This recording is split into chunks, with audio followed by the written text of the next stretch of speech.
Assalamualaikum warahmatullahi wabarakatuh. Nama saya Dilan Ahya Yusyanto dari Universitas Esa Unggul Jakarta Barat, Kebonjeruk.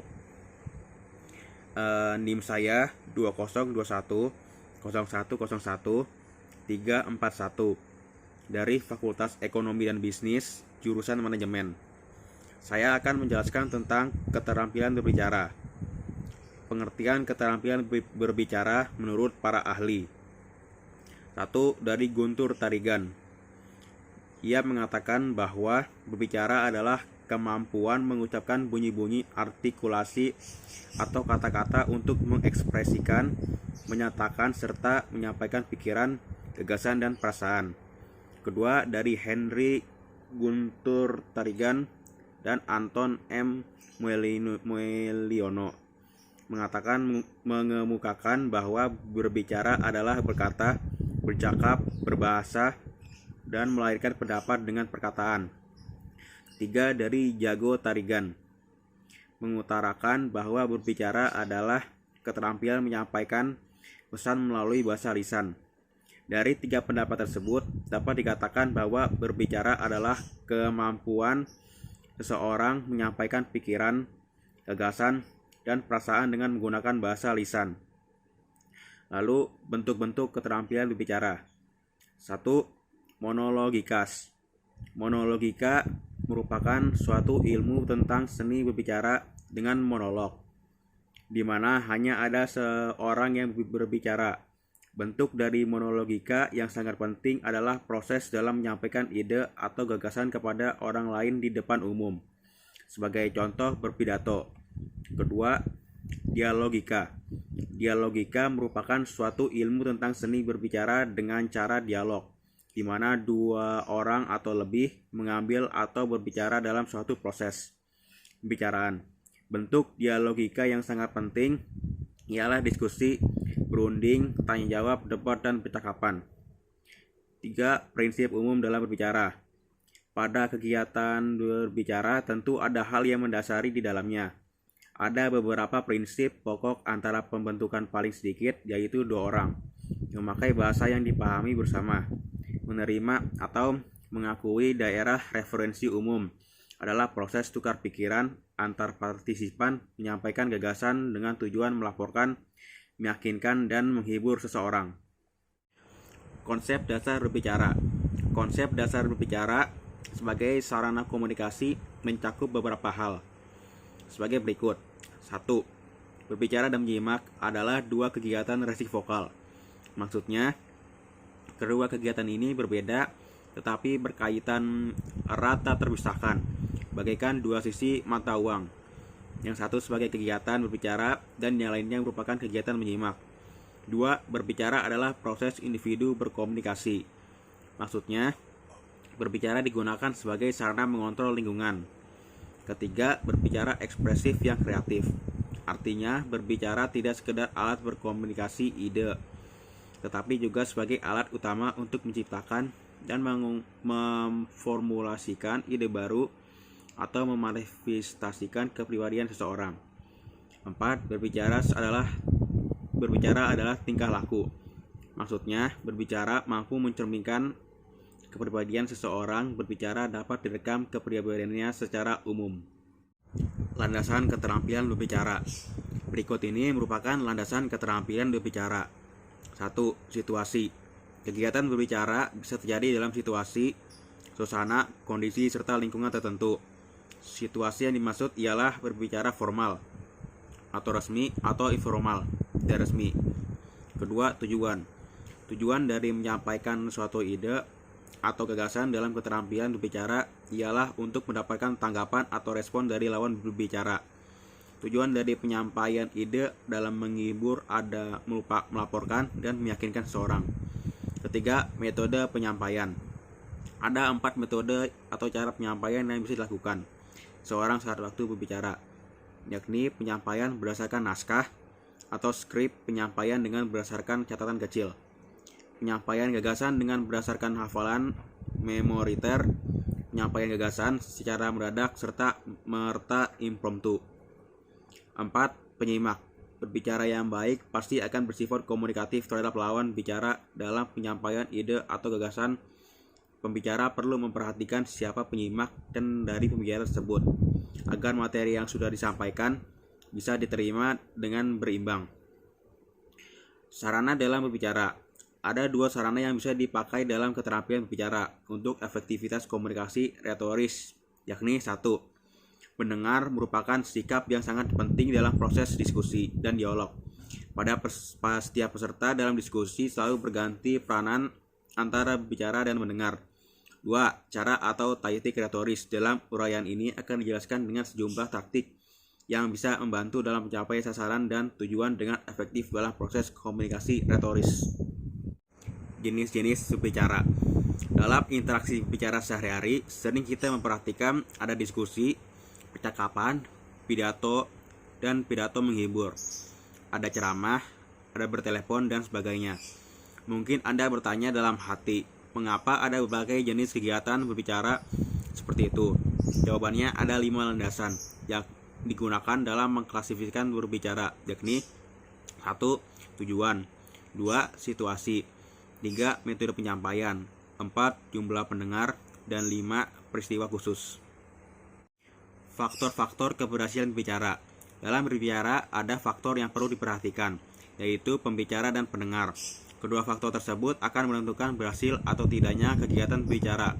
Di bawah ini kedua faktor tersebut akan dibahas satu persatu. 1. Pembicara. Pembicara adalah salah satu faktor yang menimbulkan terjadinya kegiatan bicara.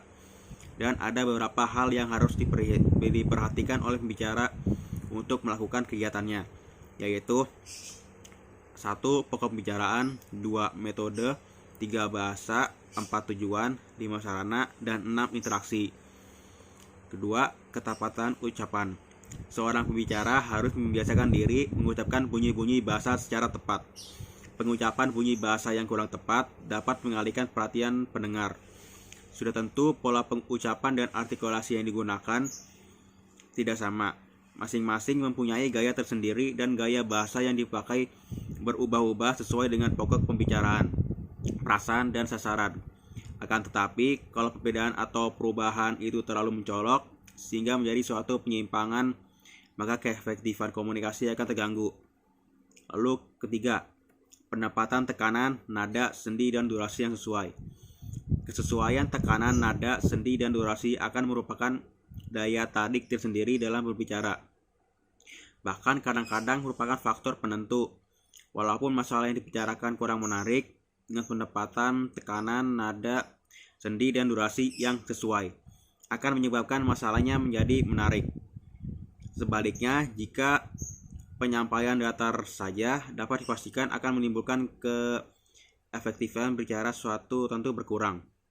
4. Bahasa. Bagi pembicara, bahasa merupakan suatu alat yang untuk menyampaikan pesan kepada orang lain. Oleh karena itu, pembicara mutlak harus menguasai faktor kebahasaan. Di samping itu, pembicara juga harus mengurangi faktor non-kebahasaan. Faktor non-kebahasaan. Sikap berbicara seorang pembicara dituntut memiliki sikap positif ketika berbicara maupun menunjukkan otoritas dan integritas pribadinya. Tenang dan bersemangat dalam berbicara. Kedua, pandangan mata. Seorang pembicara dituntut mampu mengarahkan pandangan matanya kepada semua yang hadir agar para pendengar merasa terlibat dalam pembicaraan. Ketiga, keterbukaan. Seorang pembicara dituntut memiliki sikap terbuka, jujur dalam mengemukakan pendapat, pikiran, perasaan, atau gagasannya, dan bersedia menerima kritikan. 4. Gerak-gerik dan mimik yang tepat. Seorang pembicara dituntut mampu mengoptimalkan penggunaan gerak-gerik anggota tubuh dan ekspresi wajah untuk mendukung penyampaian gagasan. Kelima, kenyaringan suara. Seorang pembicara dituntut mampu memproduksi suara yang nyaring sesuai dengan tempat, situasi, jumlah pendengar, dan kondisi akustik. 6. Kelancaran. Seorang pembicara dituntut mampu menyampaikan gagasannya dengan lancar. Ketujuh, penguasaan topik. Seorang pembicara dituntut menguasai topik yang dibicarakan. Kunci untuk menguasai topik adalah persiapan yang matang. Kecemasan berbicara. Kecemasan berbicara adalah keterampilan menyampaikan pesan melalui bahasa lisan. Seseorang yang telah dipengaruhi rasa cemas karena khawatir, takut, dan gelisah. Jalaluddin Rahmat dalam bukunya Retorika Modern mengatakan bahwa banyak istilah yang digunakan untuk menamai gejala kecemasan komunikasi, yaitu demam panggung, stage fright, kecemasan bicara, speech anxiety, atau yang lebih umum stres kerja, performance stress. Penyebab timbulnya kecemasan berbicara, orang mengalami kecemasan bicara karena beberapa hal. 1. Tidak tahu apa yang harus dilakukan. Ia tidak tahu bagaimana memulai pembicaraan. Ia tidak dapat memperkirakan apa yang diharapkan pendengar. Ia menghadapi sejumlah ketidakpastian. Kedua, ia tahu akan dinilai. Berhadapan dengan penilaian membuat orang nervous. Penilaian dapat mengangkat dan menjatuhkan harga dirinya. 3. Situasi yang asing. Situasi ini dapat menimpa bukan hanya pemula, bahkan mungkin orang-orang yang terkenal sebagai pembicara-pembicara yang baik. Cara mengatasi kecemasan berbicara. Dari beberapa penyebab munculnya kecemasan berbicara, kemudian muncul beberapa cara mengatasinya. Rahmat dalam bukunya Retorika Modern mengatakan ada 2 metode mengendalikan kecemasan komunikasi atau dalam hal ini kecemasan berbicara. Pertama, metode jangka panjang, yakni ketika kita secara berangsur-angsur mengembangkan kecemasan bicara dengan 3 step di atas. Kedua, metode jangka pendek, yakni ketika kita harus segera mengendalikan kecemasan bicara pada waktu menyampaikan pidato. Yang pertama adalah proses yang panjang, yang kedua adalah pintu darurat ketika pesawat dalam keadaan bahaya. Merencanakan pembicaraan. Banyak di antara kita yang berbicara di depan umum dalam suatu kesempatan seperti diskusi, ceramah, khotbah, atau rapat.